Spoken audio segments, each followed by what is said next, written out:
Hello students, welcome to our channel SWT study zone. हम लोग last video में Indian economy का unit 4 पढ़ रहे थे। आज भी हम इंडियन इकोनॉमी का यूनिट 4 ही पढ़ेंगे। जो हमारे रिमेनिंग पॉइंट्स थे उनको कवर करेंगे, ठीक है। लेकिन अगर उससे पहले अभी तक आपने हमारे चैनल को सब्सक्राइब नहीं किया है तो जल्द से जल्द सब्सक्राइब कर लें। इससे आपको बहुत फायदा होने वाला है, डेफिनेटली फायदा होने वाला है आपके एग्जाम के टाइम में, ठीक है। और उसके बाद आप वीडियो को लाइक कर दें अगर आपको पसंद आता है तो। ये वीडियो की बात करना है, आपकी वीडियो को लाइक कर देना अगर आपको पसंद आए तो। और वीडियो को अपने दोस्तों में शेयर जरूर कर दे, अपने ग्रुप में शेयर कर दे, ठीक है। तो बिना टाइम वेस्ट किए हम वीडियो को स्टार्ट करते हैं। तो आज का हमारा टॉपिक होने वाला है एनर्जी सेक्टर, ठीक है। तो पहला टॉपिक है हमारा सोर्सेज ऑफ एनर्जी सेक्टर, ठीक है। तो energy sector comprises various sources of energy including both conventional and renewable sources. Energy sector जो है दोनों से बहुत सारे सोर्सेज ऑफ एनर्जी से भरा हुआ है, जो इंक्लूड करता है कन्वेंशनल रीन्यूएबल सोर्सेज को, ठीक है। Here are some of the major sources of energy. ये यहाँ नीचे सोर्सेज ऑफ एनर्जी के बारे में बताया गया कौन कौन सोर्सेज ऑफ एनर्जी हैं। पहला हमारा पॉइंट इसमें आता है फॉसिल फ्यूल्स, ठीक है। Fossil fuels such as coal, oil and natural gas are the most widely use sources of energy worldwide. जो आप तेल यूज करते हैं, ठीक है। कोल जो होता है कोयला, ऑयल केरोसिन ऑयल, बेसिकली यहाँ पे केरोसिन ऑयल होगा, ऑयल लिख दिया है, ठीक है। एंड नेचुरल गैस जो हमारे नेचुरल गैस आती है वो सब, ये फॉसिल फ्यूल जो होते हैं जो कि वर्ल्ड वाइड यूज किए जाते हैं, ठीक है। These fuels are formed from organic matter over millions of years and found it in underground reservoirs। मतलब कि बहुत सारी ईयर्स ये सब पाई जा रही है, ऑर्गेनिक मैटर से पाए जाते हैं फॉसिल फ्यूल जो होते हैं। Fossil fuels are used to generate electricity, power vehicles and heat homes and buildings. जो फॉसिल फ्यूल्स होता है वो इलेक्ट्रिसिटी जनरेट करने के लिए यूज किया जाता है, पावर व्हीकल्स में पावर देने के लिए यूज किया जाता है, घरों को गर्म करने के लिए जो हम लोग हीटर लाते हैं वो फॉसिल फ्यूल्स के द्वारा, फॉसिल फ्यूल के इफेक्ट से चलता है, ठीक है। और बिल्डिंग्स में ये सब काम होता है इनका। सेकंड हमारा आता है nuclear energy. Nuclear energy is generated through the process of nuclear fission. जो न्यूक्लियर एनर्जी है हमारा, वो न्यूक्लियर फिजन के जो प्रोसेस होता है उसके द्वारा जनरेट किया जाता है, इसको लाया जाता है, ठीक है। Where the nucleus of an atom is split into two smaller nuclei. मतलब जहाँ पे जो न्यूक्लियस है एटम का जो न्यूक्लियस होता है वो स्प्लिट कर जाता है, टूट जाता है दो अलग अलग भागों में, जिसको हम न्यूक्लियाई कहते हैं, ठीक है। This process releases a large amount of energy that can be use to generate electricity. और ये जो प्रोसेस ये बहुत सारा लार्ज अमाउंट ऑफ एनर्जी को क्रिएट करता है, बना देता है, जिससे हम बहुत सारे इलेक्ट्रिसिटी जनरेट कर सकते हैं। Nuclear power plant are use to produce electricity on large scale. Nuclear power plant जो होता है वो बहुत बड़े स्केल में इलेक्ट्रिसिटी को लाने के लिए यूज किया जाता है, ठीक है। हमारा नेक्स्ट पॉइंट है रिन्यूएबल एनर्जी, ठीक है। रिन्यूएबल मतलब रिन्यूएबल आपको समझ ही रहा हो कैसे, क्या एनर्जी के बारे में बात करने वाले हैं। Renewable energy sources such as solar, wind, hydro, geothermal and biomass are becoming increasingly popular due to the environmental benefit. Environmental benefit के लिए जो रिन्यूएबल एनर्जीज हैं ये बहुत ज्यादा पॉपुलर हो रहे हैं, बहुत ज्यादा काम में आ रहे हैं, ठीक है। And potential to reduce carbon emission, carbon emission को कम करने के लिए इसका यूज किया जाता है। Renewable energy sources are replenished naturally, अपने आप ही ये नेचुरली अपने आप बन जाते हैं। And can be use to generate electricity, और इनका यूज कर सकते हैं हम इलेक्ट्रिसिटी को जनरेट, हम क्या जो एक प्रॉपर जिसे कहते हैं ना, प्रॉपर फंक्शनाइजिंग जो करते हैं वो इसको यूज करते हैं, ठीक है। और उनके बहुत सारे डिपार्टमेंट्स के होने के बाद वो हमारे तक ये एनर्जी आ पाता है, generate electricity, heat and power vehicles, ठीक है। हाइड्रोजन आता है हमारा next point. Hydrogen is versatile fuel that can B produce from various sources. जो हाइड्रोजन होता है वो बहुत सारे सोर्सेज से इसको प्रोड्यूस किया जा सकता है, इसलिए इसको वर्सेटाइल कहा गया है। Including natural gas, biomass and electrolysis of water. Natural gas से इसको बनाया जा सकता है, बायोमास से बनाया जा सकता है, इलेक्ट्रोसिस ऑफ वाटर से इसको बनाया जाता है। Hydrogen can be use as fuel for vehicles. Hydrogen जो है ये व्हीकल्स के लिए फ्यूल के पे काम आता है, ठीक है। Power generation and industrial process, इन तीनों चीज के लिए हाइड्रोजन का यूज किया जाता है। फिर आता है हमारा next point biofuels. Biofuels are derived from organic matter. Biofuel जो है ऑर्गेनिक मैटर से मिलते हैं, such as crops and wood, crops और वुड हो गए, are use to power vehicles and generate electricity, ठीक है। Biofuels are considered to be renewable sources of energy and they can be replenished by growing more crops and trees, ठीक है। अगर हम अपना लास्ट पॉइंट की बात करें, overall the energy sector is constantly evolving.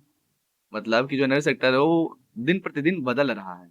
With new techniques, technologies and sources of energy being developed and explored, मतलब कि नए नए टेक्नोलॉजीज आ रही हैं उसमें, ठीक है, वो सोर्सेज जो है वो डेवलप हो रहे हैं, एक्सप्लोर हो रहे हैं, मतलब कि बहुत सारे लोगों में जान पहचान में आ रहे हैं क्या है क्या नहीं है ये। The shift towards renewable sources of energy is expected to continue in coming years, मतलब कि जो शिफ्टमेंट हो रही है, शिफ्टमेंट और रिन्यूएबल एनर्जी की तरफ, वो आने समय में और ज्यादा होगी, कंटिन्यूड रहेगी। Driven by concerns over climate change and need the reduce of carbon emission, मतलब कि जो क्लाइमेट चेंज है वो कंडीशन सही रहे और जो कार्बन इमिशन है उसका कंडीशन को रिड्यूस करे, ठीक है। आप अपने नेक्स्ट टॉपिक और मूव ऑन करते हैं, जो कि है energy crisis and measures to tackle, ठीक है। An energy crisis can occur when the demand of energy exceeds the available of supply, मतलब कि एनर्जी क्राइसिस कब होता है, जब डिमांड जो होता है इलेक्ट्रिसिटी का वो ज्यादा हो जाए सप्लाई से, तो वहां पे एनर्जी क्राइसिस आ सकता है। This can lead to power shortage, power की शॉर्टेज हो सकती है, ब्लैकआउट हो सकता है, and overall decrease in the economic productivity, और इकोनॉमिक की प्रोडक्टिविटी में भी डिक्रीजमेंट हो सकता है, ठीक है। Here are some measures to that can be taken to tackle an energy crisis, एक एनर्जी क्राइसिस को टैकल करने के कुछ मेजर्स बताए गए हैं। उसमें पहला पॉइंट आता है कंजर्वेशन एंड एनर्जी एफिशिएंसी, ठीक है। One of the most effective ways to tackle an energy crisis is to reduce energy consumption through conservation and energy efficiency measures, मतलब कि जो एनर्जी क्राइसिस है उससे बचने के लिए हम क्या कर सकते हैं, एनर्जी कंजप्शन को कम कर दें।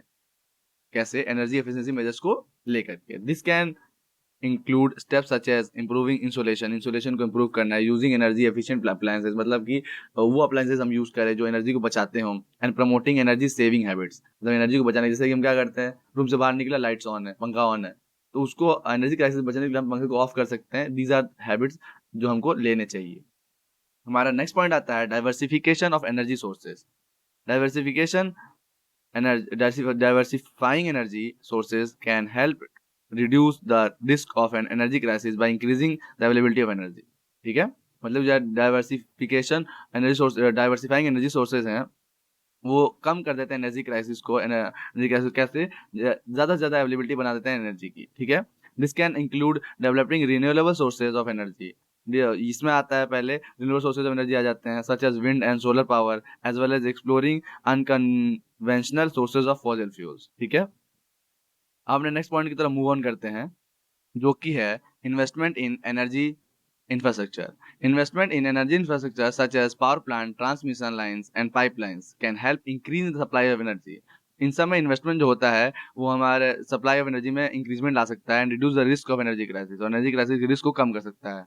This can also include improving the efficiency of existing infrastructure to reduce energy losses, ये इंप्रूव करता है एफिशिएंसी ऑफ एग्जिस्टिंग इंफ्रास्ट्रक्चर, जिससे कि एनर्जी लॉसेज जो है वो कम हो जाता है, ठीक है।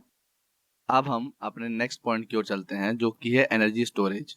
Energy storage technologies such as batteries and pumped hydro storage can help store excess energy during periods of low demand and release it during periods of high demand, मतलब कि जो हाइड्रो स्टोरेज प्रोसेस होता है या फिर batteries होती हैं, इन सब टेक्नोलॉजी के जरिए हम एनर्जी को स्टोर कर सकते हैं और उस समय यूज कर सकते हैं जब डिमांड इसकी ज्यादा हो जाती है, सप्लाई कम हो जाती है, उस समय इसको हम यूज कर सकते हैं।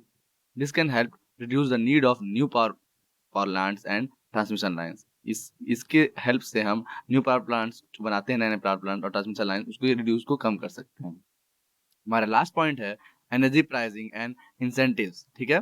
तो हमारा लास्ट पॉइंट आता है एनर्जी प्राइसिंग एंड इंसेंटिव, इसके बारे में बात करें तो energy pricing and incentive can help encourage energy innovation and investment in renewable source of energy. जो प्रोसेस है of energy pricing and incentive हमको हेल्प करता है encouraging energy conservation, energy conservation को दिलाने में हमको हेल्प करता है, investment and renewable sources investment में भी मदद करता है।